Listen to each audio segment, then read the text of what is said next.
Loss অ্যাঞ্জেলেসের রাস্তায় আগুন, Donald ট্রাম্পের বিরুদ্ধে হাজার হাজার মানুষের গর্জন। যুক্তরাষ্ট্রের লস অ্যাঞ্জেলেসে আজ যা ঘটেছে তা আমেরিকার ইতিহাসে একটি গুরুত্বপূর্ণ দিন হয়ে থাকবে।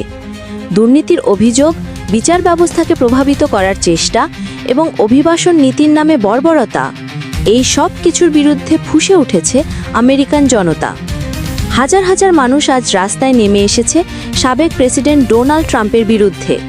ভিডিও ফুটেজে দেখা গেছে জনতার ঢল থামছেই না।